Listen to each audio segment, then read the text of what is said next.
Praise the Lord. വേഗം വരുന്ന കർത്താവായ യേശു ക്രിസ്തുവിന്റെ നാമത്തിൽ എല്ലാ വിശുദ്ധന്മാർക്കും സ്നേഹവന്ദനം. കർത്താവിൻ്റെ കൃപയാൽ കർത്താവ് നമുക്ക് ഒരു ദിവസം കൂടി ദാനമായിട്ട് തന്നു. ഈ ലോകത്തിൽ നമുക്ക് ലഭിക്കുന്നതെല്ലാം ദൈവത്തിൻ്റെ ദാനങ്ങൾ. അതിനകത്ത് നമുക്ക് നമ്മുടെ അവകാശമെന്ന് പറയാനൊന്നുമില്ല.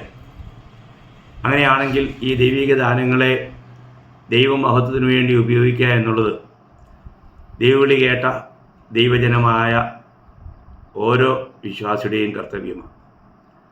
അപ്പോൾ ഇന്നത്തെ ദിവസവും നമുക്ക് ഈ നിലയിൽ ദൈവവചനം പഠിക്കുവാനായിട്ടുള്ള അവസരം കർത്താവ് ഒരുക്കി തന്നതിനായി കർത്താവിനെ സ്തുതിക്കുന്നു.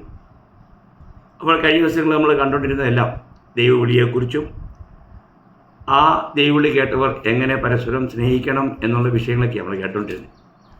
ഇന്ന് ഞാൻ നിങ്ങളോട് പറയാൻ ആഗ്രഹിക്കുന്നത് യഥാർത്ഥത്തിലുള്ള ഒരു ദൈവവേദൻ എങ്ങനെ മറ്റുള്ളവർക്കൊരു മാതൃകയായിരിക്കണം എന്നതിനെക്കുറിച്ച്. നമ്മുടെ ജീവിതം ഒരു മാതൃകാ ജീവിതമായിരിക്കണം. കാരണം നമ്മൾ ദൈവമക്കൾ, നമ്മൾ സ്വർഗത്തിൻ്റെ അവകാശികളും ഈ ലോകത്തിൽ നമ്മൾ പരദേശികളുമാണ്. അപ്പോൾ നമ്മുടെ ആ സ്വർഗീയ നാടിൻ്റെ ശ്രേഷ്ഠത വെളിപ്പെടുത്തുന്ന ഒരു ജീവിതം നമുക്കായിരിക്കണം. അത് വളരെ മാതൃകാപരമായിരിക്കണം. നമുക്കറിയാം, സ്വർഗത്തിലെ ജീവൻ്റെ മാതൃകയെ നമുക്ക് കാട്ടിത്തന്ന നമ്മുടെ കർത്താവായ യേശു ക്രിസ്തു നമുക്ക് എല്ലാത്തിലും മാതൃക തന്നിട്ടാണ് പോയിരിക്കുന്നത്. അതുകൊണ്ടാണല്ലോ പത്രോസ്ലിയ 1 പത്രോസ് അതിൻ്റെ 2-ാം അധ്യായം 21-ാം വാക്യത്തിൽ പത്രോസ് പറയുന്നത്, നിങ്ങളെ അതിനായിട്ടല്ലോ നിങ്ങളെ വിളിച്ചിരിക്കുന്നത്, ക്രിസ്തു നിങ്ങൾക്ക് വേണ്ടി കഷ്ടം അനുഭവിച്ച് നിങ്ങൾ അവൻ്റെ കാൽച്ചുവട് പിന്തുടരുവാൻ മാതൃക വെച്ചേച്ച് പോയിരിക്കുന്നു. അപ്പോൾ കർത്താവിൻ്റെ കാൽച്ചുവടുകളെ പിൻപറ്റുവാൻ അവിടുന്ന് നമുക്ക് മാതൃക വെച്ചിട്ട് പോയിരിക്കുന്ന മാതൃക, കർത്താവ് തന്ന മാതൃകയാണ് നാം പിൻപറ്റേണ്ടത്. അത് അതിശ്രേഷ്ഠമായൊരു കാര്യമല്ലേ. അനേക ഉപദേഷ്ടാക്കന്മാർ ഉപദേശിക്കുമെങ്കിലും അവരുടെ ജീവിതം ഒരു മാതൃകയല്ല. എന്നാൽ കർത്താവിൻ്റെ ജീവിതം കർത്താവിനെ അനുഗമിക്കുന്നവർക്ക് എല്ലാ നിലയിലും ഒരു മാതൃകയാണ്. അവിടുത്തെ കാൽച്ചുവടുകളെ പിൻപറ്റുവാൻ അവിടുന്ന് നമുക്കൊരു മാതൃക തന്നിട്ട് പോയിരിക്കുക. അങ്ങനെയുള്ള ജീവിതം നയിക്കുന്നവരാണ് യഥാർത്ഥത്തിലുള്ള ദൈവമക്കൾ, അല്ലെങ്കിൽ ക്രിസ്ത്യാനി എന്ന് പറയേണ്ടത്. അപ്പോൾ ഞാൻ അങ്ങനെ ആ മാതൃകയെ പിൻപറ്റുന്നുണ്ടോ? കർത്താവ് കാണിച്ച ആ മാതൃക, അതേ കാര്യത്തെക്കുറിച്ചാണ് പൗലോസ്ലീഹ എഫേസ്യ ലേഖനം 5-ാം അധ്യായം 1-ാം വാക്യത്തിൽ വായിക്കുന്നത്. ആകയാൽ പ്രിയ മക്കൾ എന്ന പോലെ ദൈവത്തെ അനുകരിപ്പിൻ. നമ്മൾ ഇന്ന് അനേക വിഷയങ്ങളിൽ ജനങ്ങൾ അനുകരിക്കാറുണ്ട്, ഹീറോകളെ അനുകരിക്കാറുണ്ട്. അതല്ല, നമ്മുടെ ജീവിതത്തിൽ നമ്മൾ അനുകരിക്കണം. എങ്ങനെ ആരെ അനുകരിക്കണം? ആകയാൽ പ്രിയ മക്കൾ എന്ന പോലെ ദൈവത്തെ അനുകരിപ്പിൻ. ദൈവത്തെ അനുകരിക്കാൻ ആർക്ക് കഴിയുക? ദൈവമക്കൾക്ക് മാത്രമേ കഴിയൂ. അപ്പോൾ നമ്മളിന്ന് ദൈവമക്കളാണെന്ന് അവകാശപ്പെടുന്നുണ്ടെങ്കിൽ, കാരണം ഓരോ ക്രിസ്ത്യാനിയും ക്രിസ്തുവിൻ്റെ ആത്മാവുള്ളവരും ദൈവത്തിൻ്റെ മക്കളുമാണ്. വലിയവനായ സർവത്തിൻ്റെയും ഉടയവനായ സൃഷ്ടാവായ ആ ദൈവത്തെ പിതാവേ എന്ന് വിളിക്കുവാനുള്ള പദവി കർത്താവായ യേശു ക്രിസ്തുവിലുള്ള വിശ്വാസത്താൽ നമുക്കെല്ലാവർക്കും ലഭിച്ചിരിക്കുകയാണ്. അപ്പോൾ ആ പിതാവേ എന്ന് വിളിക്കുവാൻ പുത്രത്തിൻ്റെ ആത്മാവ് നമുക്ക് നൽകപ്പെട്ടിരിക്കുകയാണ്. അപ്പോൾ അങ്ങനെയാണെങ്കിൽ ഇവിടെ പറയുന്നത് പ്രിയ മക്കളെന്ന പോലെ ദൈവത്തെ അനുകരിപ്പിൻ. നമുക്ക് ഈ കർത്താവിനെ അനുകരിപ്പാൻ കഴിയുമോ? അതാണ് നമ്മൾ പഠിക്കേണ്ടത്. അപ്പോൾ ഇവിടെ എഫേസ്യർക്ക് പൗലോസ്ലീഹ ലേഖനം എഴുതുമ്പോൾ പറയുകയാണ്, പ്രിയ മക്കൾ എന്ന പോലെ. അപ്പോൾ ദൈവത്തിന് മക്കളുമുണ്ട്, പ്രിയ മക്കളുമുണ്ട്, ദൈവത്തിന് കൊച്ചുമക്കളില്ല. അപ്പോൾ പ്രിയ മക്കൾ എന്ന പോലെ നാം ദൈവത്തെ അനുകരിക്കണം. ദൈവത്തെ അനുകരിക്കുവാൻ തക്കവണ്ണം അവിടുന്ന് നമുക്ക് മാതൃക തന്നിട്ടുണ്ട്. ആ മാതൃകയെ പിൻപറ്റി ജീവിച്ചയാളാണ് പൗലോസ്ലീഹ. അതുകൊണ്ടാണ് പൗലോസ്ലീഹ 1 കൊരിന്ത്യർ 11-ാം അധ്യായം അതിൻ്റെ 11-ാം അധ്യായം അതിൻ്റെ 1-ാം വാക്യത്തിൽ പൗലോസ്ലീഹ പറയുന്ന കാര്യം, ഞാൻ ക്രിസ്തുവിൻ്റെ അനുകാരി ആയിരിക്കുന്നത് പോലെ നിങ്ങളും എൻ്റെ അനുകാരികളാകുവിൻ. എത്ര നല്ല ഒരു ഒരു സാക്ഷ്യമാണ്, അല്ലെങ്കിൽ പ്രബോധനമാണ്. അപ്പോൾ താൻ കർത്താവിൻ്റെ കാൽച്ചുവടുകളെ പിൻപറ്റി എന്ന് പൗലോസിലേക്ക് ഉറപ്പായിട്ട് പറയാൻ കഴിഞ്ഞു. ഞാൻ ക്രിസ്തുവിൻ്റെ അനുകാരിയായിരിക്കുന്നത് പോലെ നിങ്ങളും എൻ്റെ അനുകാരികളാകുവിൻ. പ്രിയമുള്ളവരെ, ഇത് ഓരോ ദൈവവേദലും പറയാനായിട്ട് പ്രാഗൽഭ്യം പ്രാപിക്കേണ്ട ഒരു കാര്യമാണ്. ഞാൻ ഇന്ന് കർത്താവിൻ്റെ കാൽച്ചുവടുകളെ പിൻപറ്റുന്നുണ്ടോ? നമുക്കറിയാം, കൊരിന്തു സഭ അവരെ രക്ഷയിലേക്ക് നടത്തിയത് പൗലോസ്ലീഹായ. അതുകൊണ്ടാണ് അവരോട് പറയുമ്പോഴത്തേക്കും നമ്മൾ അതേ 1 കൊരിന്ത്യർ 4-ാം അധ്യായം അതിൻ്റെ 15-16 വാക്യം, നിങ്ങൾക്ക് ക്രിസ്തുവിൽ 10,000 ഗുരുക്കന്മാർ ഉണ്ടെങ്കിലും പിതാക്കന്മാർ ഏറെയില്ല. ക്രിസ്തു യേശുവിൽ ഞാനല്ലോ നിങ്ങളെ സുവിശേഷത്താൽ ജനിപ്പിച്ചത്. ആകയാൽ എൻ്റെ അനുകാരികൾ ആകുവിൻ എന്ന് ഞാൻ നിങ്ങളെ പ്രബോധിപ്പിക്കുന്നു. ആകയാൽ നോക്കണം. അപ്പോൾ നമ്മളൊരു വ്യക്തിയെ കർത്താവിലേക്ക് നടത്തുന്നുവെങ്കിൽ അവർക്ക് നാം ഒരു നല്ല മാതൃകയായിത്തീരണം. അപ്പോൾ അതുകൊണ്ട് ഇവിടെ വിശേഷത്താൽ വീണ്ടും ജനിപ്പിച്ച കൊരിന്ത്യ സഭയിലെ അംഗങ്ങളോട് പൗലോസ്ലീഹ പറയുകയാണ്, ആകയാൽ എൻ്റെ അനുകാരികൾ ആകുവിൻ എന്ന് ഞാൻ നിങ്ങളെ പ്രബോധിപ്പിക്കുന്നു. എന്ന് പറഞ്ഞാൽ എത്രമാത്രം അനുകരണീയമായ മാതൃക കാണിച്ചിട്ടാണ് പൗലോസ്ലീഹയ്ക്ക് ഇങ്ങനെ പറയാൻ കഴിയുന്നതെന്ന് നമ്മൾ ചിന്തിക്കണം. എത്ര നല്ല കാര്യമാണ് ദൈവമക്കളെ. നമ്മൾ കർത്താവിന് വേണ്ടി വിളിച്ച് വേദനിക്കപ്പെട്ടവരാണെങ്കിൽ നമുക്ക് മറ്റുള്ള ആത്മാക്കളെ കർത്താവിലൂടെ, അല്ലെങ്കിൽ കർത്താവ് നമ്മിലൂടെ പ്രവർത്തിച്ച് അതിന് സാധിക്കുന്നുവെങ്കിൽ, കർത്താവിൻ്റെ കരങ്ങളിലെ ഉപയോഗമുള്ളൊരു പാത്രമായി നമ്മൾ തീരുന്നുവെങ്കിൽ ഓരോ വിശുദ്ധന്മാർക്കും ഇത് പറയാൻ കഴിയണം. മറ്റുള്ളവർക്ക് നമ്മുടെ ജീവിതം ഒരു നല്ല മാതൃകയായിരിക്കണം. എല്ലാറ്റിലും മാതൃക കൊടുക്കുവാൻ നമ്മൾ ഉത്സാഹിക്കണം. നമുക്കറിയാം, നമ്മൾ അതേ പൗലോസ് ഫിലിപ്പർക്ക് എഴുതുമ്പോൾ ഫിലിപ്പ് ലേഖനത്തിൽ എടുത്തു പറയുന്ന, ഫിലിപ്പിനോട് പറയുന്ന ഒരു കാര്യം, ഫിലിപ്പ് ലേഖനം അതിൻ്റെ 3-ാം അധ്യായം 17-ാം വാക്യത്തിലുണ്ട്. സഹോദരന്മാരെ, നിങ്ങളെല്ലാവരും എന്നെ അനുകരിപ്പിൻ. ഞങ്ങൾ നിങ്ങൾക്ക് കാണിച്ച മാതൃക പ്രകാരം നടക്കുന്നവരെയും കുറിക്കൊള്ളുവിൻ. കണ്ടോ? അപ്പോൾ പൗലോസ്ലീഹ മാത്രമല്ല, അന്ന് പിടിക്കപ്പെട്ട, വേദനിക്കപ്പെട്ട ദൈവജനത്തിൽ അനേകരും കർത്താവിനെ അനുഗമിക്കുന്നവരായിരുന്നു, കർത്താവിൻ്റെ കാൽച്ചുവടുകളെ പിൻപറ്റുന്നവരായിരുന്നു, നല്ല മാതൃകാ ജീവിതം നയിക്കുന്നവരായിരുന്നു. അപ്പോൾ പുതുതായിട്ട് വരുന്നവർ ഇങ്ങനെ ക്രിസ്തുവിലുള്ള മാതൃകാപരമായി ജീവിക്കുന്നവരെ നടപ്പിനെ കുറിക്കൊള്ളണം. അതിനെ അവർ കണ്ട് ഗ്രഹിച്ച് അവരും അങ്ങനെ ചെയ്യണം എന്നാണ് പൗലോസ്ലീഹ ഇവിടെ ഫിലിപ്പിയ സഭയോടും പ്രോത്സാഹിപ്പിക്കുന്നത്. സഹോദരന്മാരെ, നിങ്ങളെല്ലാവരും എന്നെ അനുകരിപ്പിൻ എന്ന് പറയുവാൻ എത്ര വലിയ പ്രാഗൽഭ്യമാണെന്ന് നോക്കണേ. കാരണം താൻ കർത്താവിൻ്റെ കാൽ ചുവടുകളെ പിൻപറ്റി. തനിക്ക് ഉറപ്പുണ്ട്. അതിനു വേണ്ടിയിട്ട് പൗലോസ്ലീഹയ്ക്ക് എന്ത് വില കൊടുക്കേണ്ടി വന്നു എന്ന് നമ്മൾ മനസ്സിലാക്കുന്നത് വളരെ നല്ലതാണ്. ഇന്ന് അനേകരും വില കൊടുക്കാൻ തയ്യാറില്ലാത്തതുകൊണ്ട് ഒരു വിജയകരമായ ജീവിതം നയിക്കുവാനായിട്ട് പലർക്കും കഴിയുന്നില്ല. അതുകൊണ്ട് ഇവിടെ പൗലോസ്ലീഹ പറയുന്ന കാര്യം എത്ര നല്ലതാണ്. അതേ ഫിലിപ്പിനോട് പൗലോസ്ലീഹ പറയുമ്പോൾ ഒരു കാര്യം എടുത്തു പറയുന്നുണ്ട്. അതിൻ്റെ 4-ാം അധ്യായം 9-ാം വാക്യം അവിടെ വായിക്കുന്നത്, എന്നോട് പഠിച്ചും ഗ്രഹിച്ചും കേട്ടും കണ്ടുമുള്ളത് പ്രവർത്തിപ്പീൻ. കണ്ടോ? 4 കാര്യങ്ങൾ എടുത്തു പറയുക. എന്നോട് പഠിച്ചും ഗ്രഹിച്ചും കേട്ടും കണ്ടുമുള്ളത് പ്രവർത്തിപ്പീൻ. അപ്പോൾ വളരെ വിലപ്പെട്ട കാര്യമല്ലേ? പൗലോസിൽ നിന്നും പഠിച്ചവർ പൗലോസിൻ്റെ ജീവിതത്തിലേക്ക് നോക്കിയപ്പോൾ കണ്ടത്, അവർ ഗ്രഹിച്ചത്, അതനുസരിച്ച് പ്രവർത്തിക്കണം. അത്രമാത്രം ഒരു നല്ല ജീവിതം, മാതൃകാപരമായ ജീവിതം പൗലോസ്ലീഹയ്ക്ക് അവിടെ മുമ്പിൽ കാഴ്ചവെക്കാൻ കഴിഞ്ഞു. അതുകൊണ്ട് ധൈര്യമായിട്ട് പറയാൻ കഴിഞ്ഞു.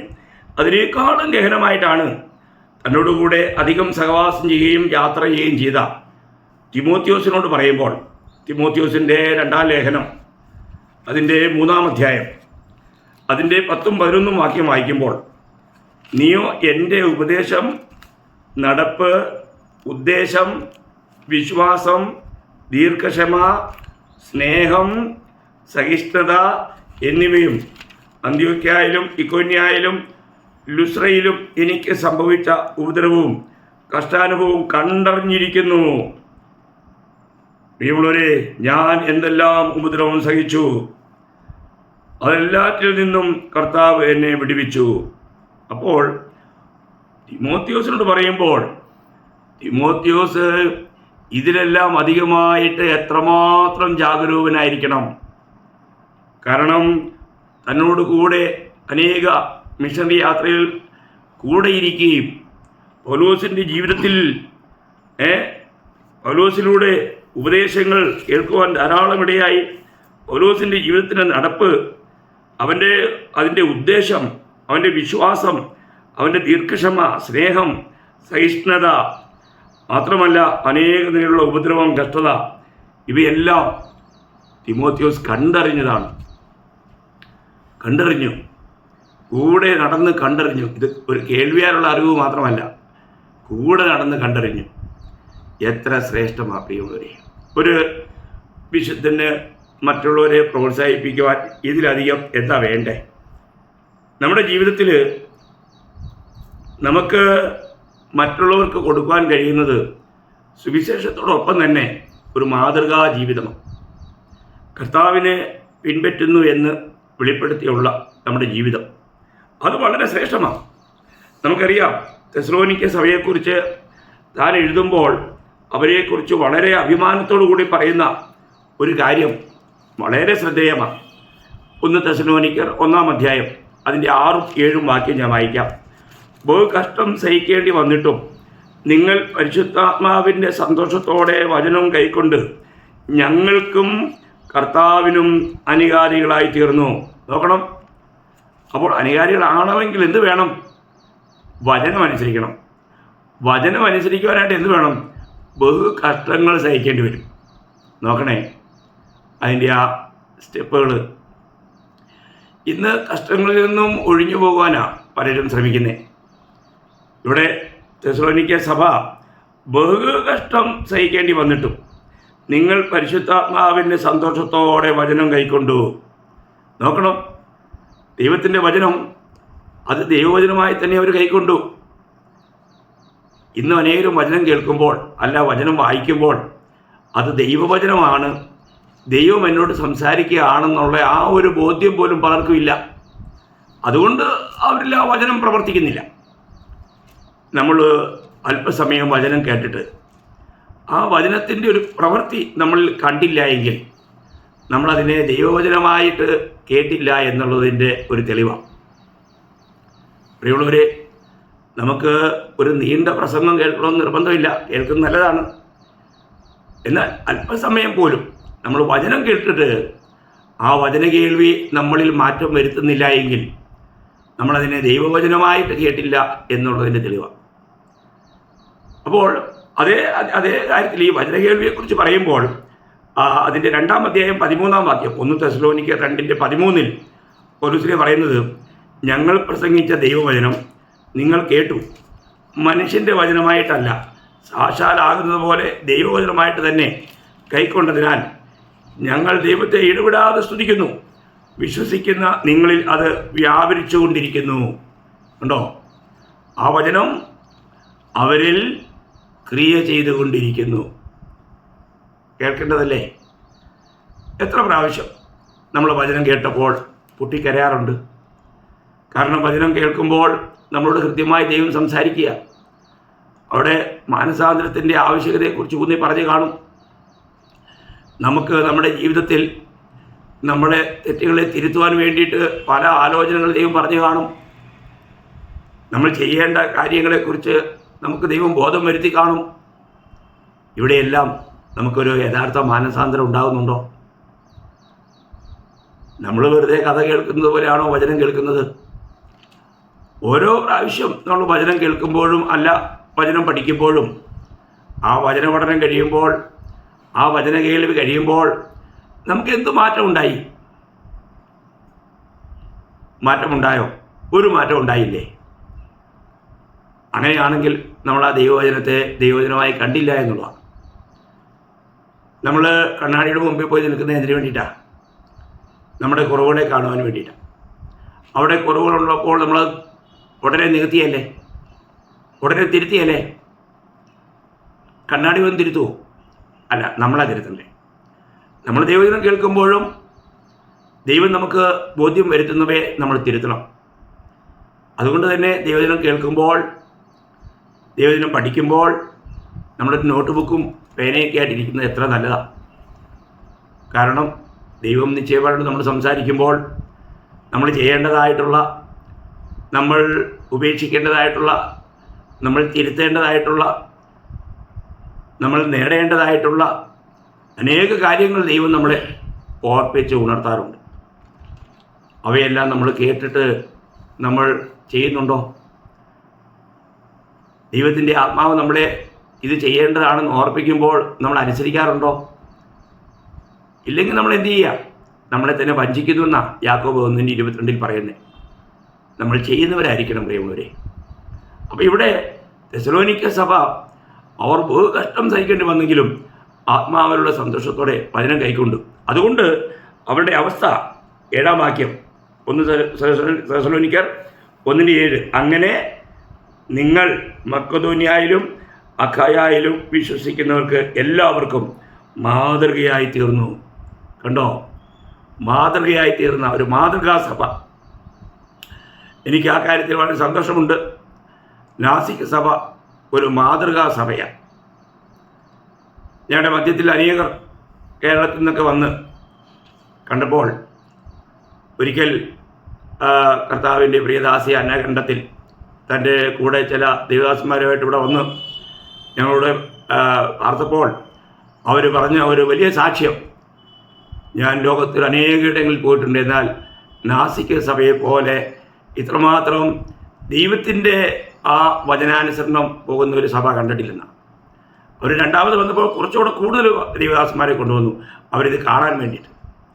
ഇവിടെ നടക്കുന്ന ആ ആത്മീയമായിരിക്കുന്ന സന്തോഷം, പ്രത്യാശ, ക്രിസ്തുവിനുള്ള ജീവിതം, അത് ഞാനൊരു പ്രശംസയെ പറയുകയല്ല, ദൈവകൃപയാൽ കർത്താവിൻ്റെ മഹത്വത്തിന് വേണ്ടി പറയുക. അതുപോലെ കാനവച്ചൻ തൻ്റെ കൂടെ ഒരു പാസ്റ്ററുമായിട്ട് വന്നപ്പോൾ ഈ കാര്യം എടുത്ത് പറയുകയുണ്ട്. നമ്മളൊരു കാര്യം മനസ്സിലാക്കേണ്ടത്, നമ്മൾ കൂടി വരുന്ന സഭ ഒരു യഥാർത്ഥത്തിലൊരു മാതൃകാ സഭയാണോ?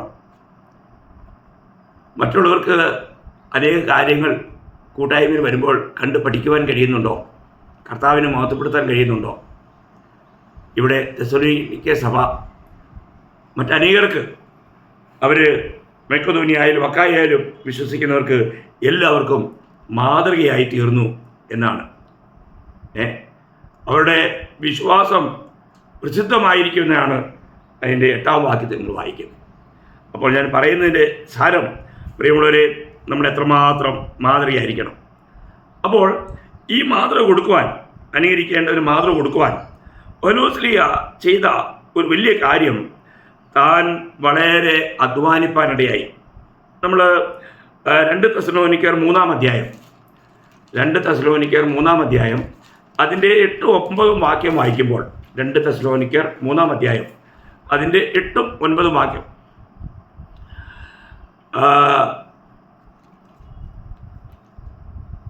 ആരുടെയും ആഹാരം വെറുതെ അനുഭവിച്ചിട്ടില്ല, നിങ്ങളിൽ ആർക്കും ഭാരമായി തീരരുതെന്ന് വെച്ച് ഞങ്ങൾ അധ്വാനത്തോടും പ്രയാസത്തോടും കൂടെ രാപ്പകൽ വേല ചെയ്തു പോകുന്നു.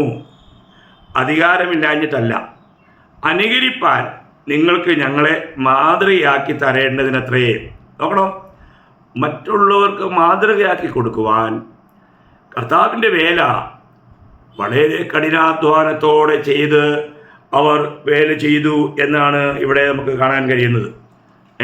അതിൻ്റെ 1 തെസ്സലോനിക്കർ 2-ാം അധ്യായം അതിൻ്റെ 9-ാം വാക്യത്തിൽ താൻ വീണ്ടും പറയുന്നൊരു കാര്യമുണ്ട്. നിങ്ങളിൽ ആർക്കും ഭാരമായി തീരരുത് എന്ന് വെച്ച് ഞങ്ങൾ രാവും പകലും വേല ചെയ്തുകൊണ്ട് നിങ്ങളോട് ദൈവത്തിൻ്റെ സുവിശേഷം പ്രസംഗിച്ചു. നോക്കണേ പ്രിയമുള്ളവരെ, അപ്പോൾ ഇത് വളരെ വിലപ്പെട്ടൊരു കാര്യമാണ്. ഇന്ന് അനേകരും കർത്താവിൻ്റെ വേലയെന്നും പറഞ്ഞ് വെറുതെ തിന്നാനും കുടിക്കാനും വേണ്ടി മാത്രം നടക്കുന്നുണ്ട്. എത്ര ദുഃഖകരമാണ്.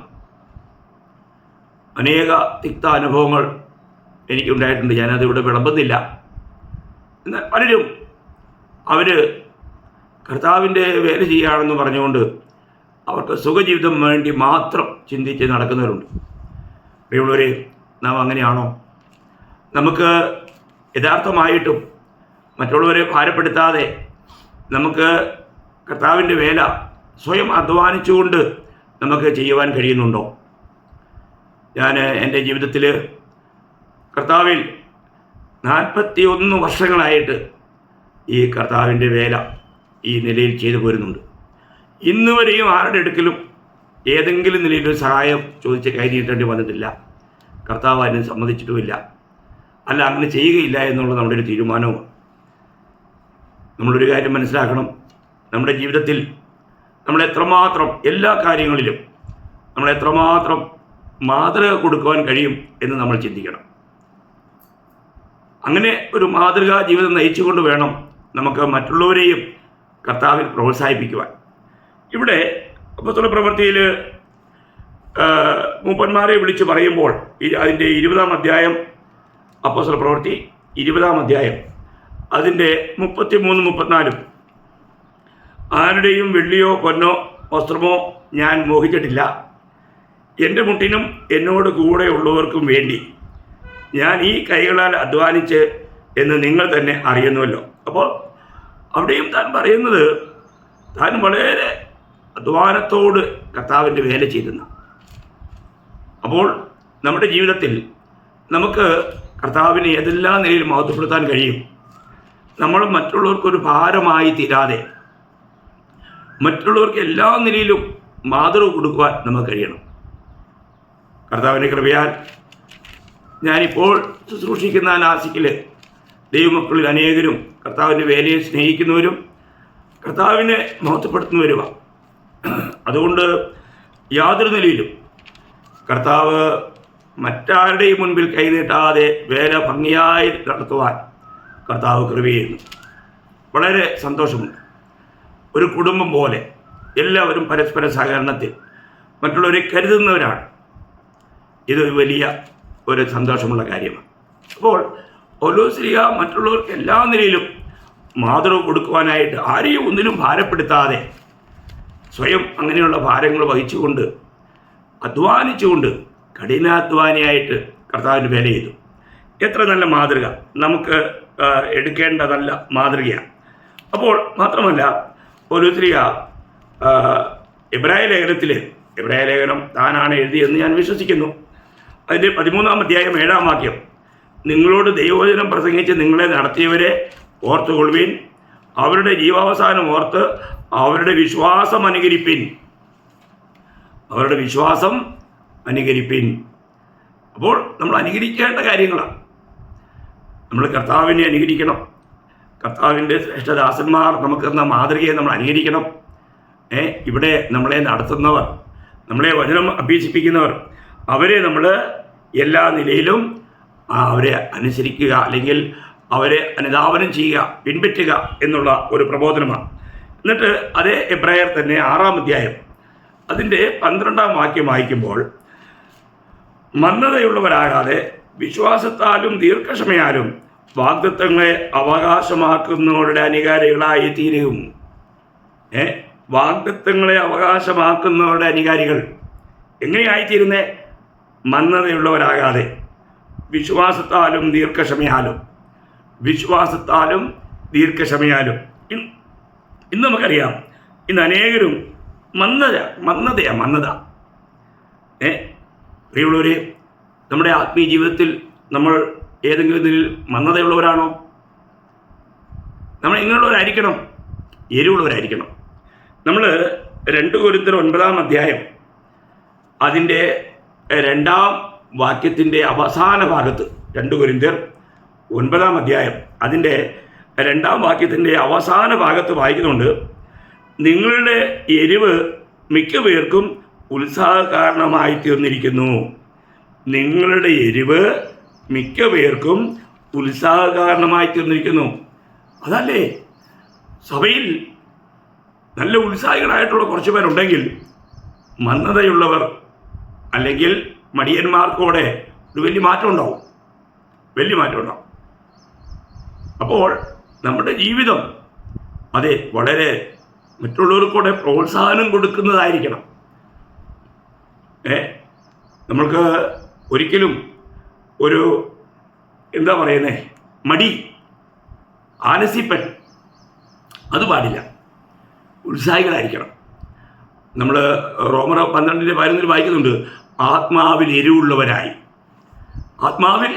എരിവുള്ളവരായി കർത്താവിനെ സേവിക്കണം. നമുക്ക് വളരെ തീഷ്ണതയുണ്ടായിരിക്കണം. നമ്മുടെ ജീവിതം എല്ലാ നിലയിലും ഒരു മാതൃകയായിരിക്കണം.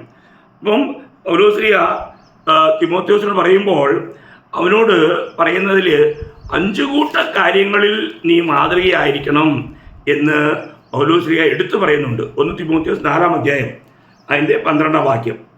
ആരും നിന്റെ യൗവനം തുച്ഛീകരിക്കരുത്. വാക്കിലും നടപ്പിലും സ്നേഹത്തിലും വിശ്വാസത്തിലും നിർമ്മലതയിലും വിശ്വാസികൾക്ക് മാതൃകയായിരിക്കുക. എത്ര നല്ല കാര്യമാണ്. നമ്മൾ ഏതെല്ലാം നിലയിൽ മറ്റുള്ളവർക്ക് മാതൃകയായിരിക്കണം. ഇതൊക്കെ ഓരോ ശബ്ദങ്ങളും എടുത്ത് നമുക്ക് ഒരുപാട് വ്യാഖ്യാനിക്കാൻ പറ്റി. ഞാനിപ്പോൾ സമയമില്ലാത്തതുകൊണ്ട് അതിലേക്ക് കിടക്കുന്നില്ല. അപ്പോൾ യൗവനക്കാരനായ തിമോഥെയോസിനോട് പറയാണ്, നിന്റെ യൗവനം ആരും തുച്ഛീകരിക്കരുത്. നീ ഒരു മാതൃകയായിരിക്കണം. മറ്റുള്ളവർക്ക് നീ ഒരു പ്രോത്സാഹനമായിരിക്കണം. മാത്രമല്ല തീത്തോസിനോട് പറയുമ്പോഴും അങ്ങനൊരു പ്രയോഗം കർത്താവിൻ്റെ ദാസനും പറയുന്നുണ്ട്. തീത്തോസ് അതിൻ്റെ 2-ാം അധ്യായം അതിൻ്റെ 7-ാം വാക്യം. വിരോധി നമ്മെ കൊണ്ട് ഒരു തിന്മയും പറവാൻ വകയില്ലാതെ ലജ്ജിക്കേണ്ടതിന് സകലത്തിലും നിന്നെ തന്നെ സൽപ്രവർത്തികൾക്ക് മാതൃകയാക്കി കാണിക്കുക. ഉണ്ടോ? അപ്പോൾ മറ്റുള്ളവർ നമ്മളെ കൊണ്ടൊരു തിന്മയും പറയാനിടയാകാതെ അവർ ലജ്ജിക്കേണ്ടതിന് എന്ത് ചെയ്യണം? സകലത്തിലും നിന്നെ തന്നെ സൽപ്രവർത്തികൾക്ക് മാതൃകയാക്കി കാണിക്കുക. എൻ്റെ ദൈവമക്കളെ, നമ്മുടെ ജീവിതത്തിൽ നമ്മൾ എത്രമാത്രം ഈ നിലയിൽ ഉത്സാഹമുള്ളവരായിരിക്കണം നമ്മൾ പരിശോധിക്കണം. നമ്മുടെ ജീവിതം മറ്റുള്ളവർക്കൊരു മാതൃകയാണോ, ഒരു പ്രോത്സാഹനമാണോ? കൃപയാൽ അനേകർ നമ്മുടെ ജീവിതത്തിലൂടെ പ്രഭാവിതരായി തീർന്നിട്ടുണ്ട്. എനിക്കതിനെ എൻ്റെ ജീവിതത്തിൽ വളരെയധികം അങ്ങനെയുള്ള ആൾക്കാരെക്കുറിച്ച് എനിക്ക് കേൾക്കുവാനിടയായിട്ടുണ്ട്.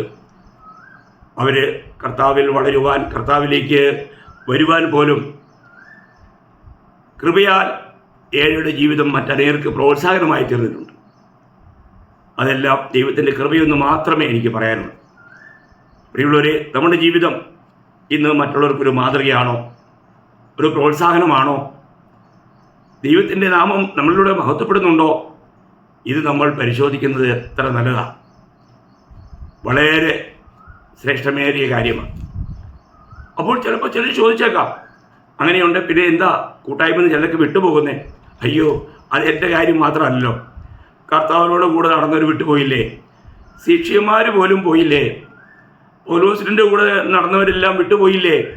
ആശയക്കാരെല്ലാവരും എന്നെ വിട്ടുപോയെന്നല്ലേ പറഞ്ഞേ? പ്രിയ ദൈവമക്കളെ, അങ്ങനെ കർത്താവിന് ആ അനുഭവം ഉണ്ടെങ്കിൽ, പൗലോസിലേക്ക് അങ്ങനെ അനുഭവം ഉണ്ടെങ്കിൽ, ഈ നൂറ്റാണ്ടിൽ ജീവിക്കുന്ന ദൈവത്തിൻ്റെ ഭക്തന്മാരായ, ദൈവത്തിൻ്റെ വിളി കേട്ടിറങ്ങിയ ദൈവദാസന്മാർക്ക് അങ്ങനെയുള്ള അനുഭവം ഉണ്ടാവും. അതൊരു വലിയ പ്രത്യേക കാര്യമൊന്നുമല്ല. അതിലൊന്നും നമുക്ക് ദുഃഖിച്ച് നിരാശരാകേണ്ട ആവശ്യമില്ല. കാരണം കർത്താവ് തന്നവർ മാത്രമേ അവസാനത്തോളം കൂടെ നിൽക്കൂ. അതൊരു വലിയ കാര്യമാണ്. അപ്പം അതുകൊണ്ട് അങ്ങനെയുള്ള ആരെങ്കിലും ചതിക്കുകയോ വഞ്ചിക്കുകയോ വിട്ടുപോവുകയൊക്കെ ചെയ്തെങ്കിൽ അതിനെക്കുറിച്ചൊന്നും നമ്മൾ ദുഃഖിതരാകേണ്ട ആവശ്യമില്ല.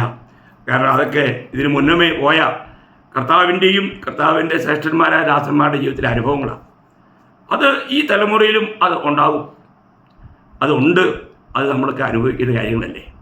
എന്നാൽ നമ്മുടെ ജീവിതം, നമുക്ക് നമ്മുടെ മനസാക്ഷി എന്ത് സാക്ഷ്യം പറയുന്നു, ആത്മാവിൽ നമുക്ക് എന്ത് സാക്ഷ്യം കിട്ടുന്നു, ഇത് നമ്മൾ ചിന്തിക്കണം. ദൈവത്തിൻ്റെ കൃപയാൽ ഈ അന്ത്യകാലത്ത് കർത്താവിൻ്റെ വരവ് ഏറ്റവും ആസന്നമായിരിക്കുന്ന നാളുകളിൽ എല്ലാറ്റിലും, എല്ലാ നിലയിലും മറ്റുള്ളവർക്കൊരു മാതൃകയായി ജീവിച്ചുകൊണ്ട് കർത്താവിൻ്റെ നാമം മഹത്വപ്പെടുത്തുവാൻ ഈ വചന കേൾവിയാൽ കേട്ട എല്ലാവർക്കും കർത്താവ് ഇടയാക്കട്ടെ എന്ന് പ്രാർത്ഥിച്ചും ആശ്വസിച്ചും ഈ സന്ദേശം ഇവിടെ ചുരുക്കുന്നു. കർത്താവിനെല്ലാം മഹത്വം ഉണ്ടാകട്ടെ. ആമേൻ.